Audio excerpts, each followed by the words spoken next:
So I'm doing late night editing, and I just so happened to check out my buddy MichaelBTheGameGenie's channel, and he tagged me in, I guess, like an old school video where I guess essentially you're just looking for video responses. And I remember video responses back in the day. They were really cool.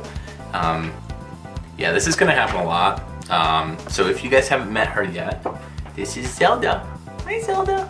Hi. Okay. So I'm gonna have a tail mustache the whole video. Michael B. the Game Genie, a buddy of mine, tagged me in this video where I am supposed to answer 3 questions that he asked and answered. And then I get to tag 3 people as well. So this looks like a lot of fun, and I'm looking forward to it. So here we go. So the first question is, what item would I like to have in my collection complete? I guess complete in box, or just complete. Actually, the way that my collections typically work with Nintendo, Super Nintendo, Genesis, all the games that I own, I try to only collect box copies of games that I really have like attached memories to. So all the loose stuff that I pick up, you know, just like random games, I'm not that really worried about that. But it's the games that I have a pretty strong attachment to that I try to get boxes for. So, but like boxes and manuals and whatnot. There's one game that I can honestly say has eluded me all this time, and I've had a loose copy for years and years and years, at least a decade. And that would be Mega Man 3. So I don't actually own it complete, and I've never owned it complete, and it's my favorite game of all time. And I remember renting it back when it came out.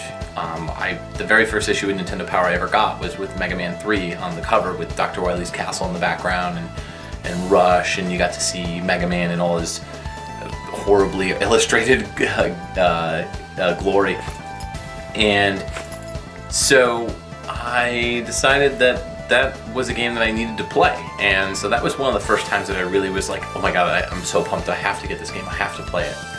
And so I had rented it tons and tons of times, like multiple times. Never actually owned it until, I would say, like middle school, I would say. And then I picked a loose copy up. Will you get out of here? You see what I gotta deal with? Oh, I ended up parting ways with it at one point or another. And back in 2003, I started working in a game store. And I started collecting all my old NES and Super NES games again. I had my N64 stuff, I kept my GameCube stuff, like I kept all that stuff, but the older stuff that I grew up with when I was a child, that was the stuff that I didn't end up keeping, so I had to go out and rebuy it back in 2003 when prices were still really pretty good. Never ended up picking up a complete copy of Mega Man 3. So I have the game, I beat it multiple times. I mean, geez, I can't even count how many times I've beaten it. But I never got the box and manual. And so it's just always been one of those things where I just didn't want to pay like an arm and a leg for this box and manual. So yeah, that's what's up. My next question that I have to answer is, what is my favorite potato chip? Potato chip. I'm gonna say Doritos. I've always been a fan of Doritos, and I know that's like so cliche as a gamer, but yeah, I'm gonna say Doritos. Like either the nacho cheese ones or the sweet chili ones. Though those are both really good. Although I do also like Cool Ranch, but yeah, I'm gonna go with Doritos as a whole. Yeah, I really like Doritos. I kinda want Doritos now. Thanks, Mike.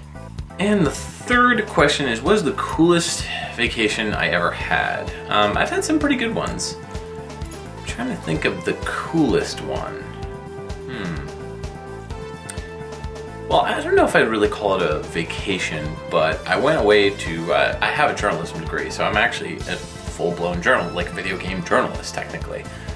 And I ended up going to a conference for my school college newspaper.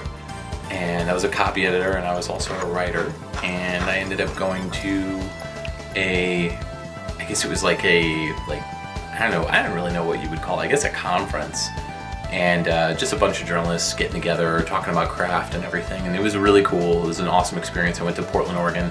Had a really good time there. So it was like a work vacation, but it was also like a playful vacation because I got to hang out with all my college buddies, and you know, we went out and we had an absolute blast, and we went on the town drinking and just had a really good time. So that was one of my more memorable vacations. I also went to Colorado with my girlfriend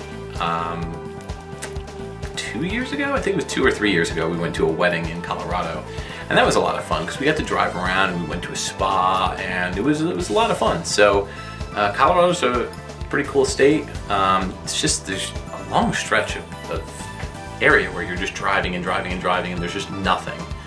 So that's probably it. I'd say that when I do get out of the country, the first place I want to go to is Japan, just because hello, video games, anime, that whole thing. So it'd be really cool. I'm a big fan of the culture. I've studied it in college, and I think it'd be really cool to check out Japan in all its glory. That's it for me. I'm gonna tag 3 people and showcase their channels, just like MichaelBTheGameGenie did for me. So I'm gonna pick the cat. No. I'm gonna pick Joe Goes Retro. He is a really super nice guy. He has always been a big supporter of me, and so I wanted to kind of showcase his channel. Check him out if you haven't subscribed to him. He does a ton of reviews. I mean, he's always posting something, and that shows a lot of dedication, and it's really cool to see that in the community. The second person I wanted to showcase was Retro Liberty. Yes, that's right. Aaron and Ricky, I'm calling you guys out. You had to answer these 3 questions. If you don't know who Retro Liberty are, get familiar with them. I'm going to post a link to their channel just like with Joe Goes Retro. Retro Liberty, they do something similar to what the Game Chasers do and what Pat the NES Pug does, where they go to flea markets and they check out, you know, for deals and everything. And while I like the kind of like rawness of Pat the NES Punk's videos for his flea market stuff, the Game Chasers have their thing where it's almost like a buddy movie. You know, it's just like 2 dudes and their group of friends, and they're just goofballs and they have a good time.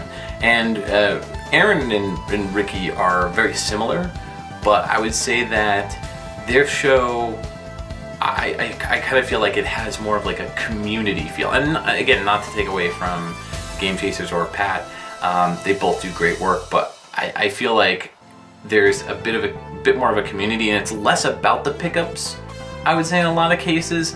It's more about like, hey, me and my friends got together and had a good time, and we shot some video of it, and we just so happened to get some video games. Check it out. So really cool videos on their channel. Always love seeing their reviews and their collaborations with other people, so definitely check them out as well. Third person I'm going to pick is actually somebody that I've collaborated with in the past. And her and I worked on a video with actually MichaelBTheGameGenie, and we did a review of Blades of Vengeance. If you haven't checked it out yet, check it out on my channel. It's the Season 2 finale of Dude You Haven't Played This Game. And her name is Erica Zabo. And she is, I believe she's from Canada, just like Mike, actually. And she does a ton of videos. She's always posting something. And she's huge into RPGs, and she's really big into anime, and she just seems like a really cool chick who just knows her stuff and is super friendly, always nice. And she was great in the video and Mike was great too, but they did a great job in the video that we released for Blades of Vengeance. So check out her channel. She does a lot of various different like contests and stuff that I've seen her do before, which is really cool. It's always good to give back to the community, and she always like tries to get discussion going, like, hey, what do you guys think of this? What do you guys think of that? And what did Zelda think of that? I don't know, I guess she's okay with that. Hey, do you mind? Okay. Hey, don't give me that look. Alright, that's it for now. I'm out of here. I gotta get back to work on Dude You Haven't Played This Game. Later.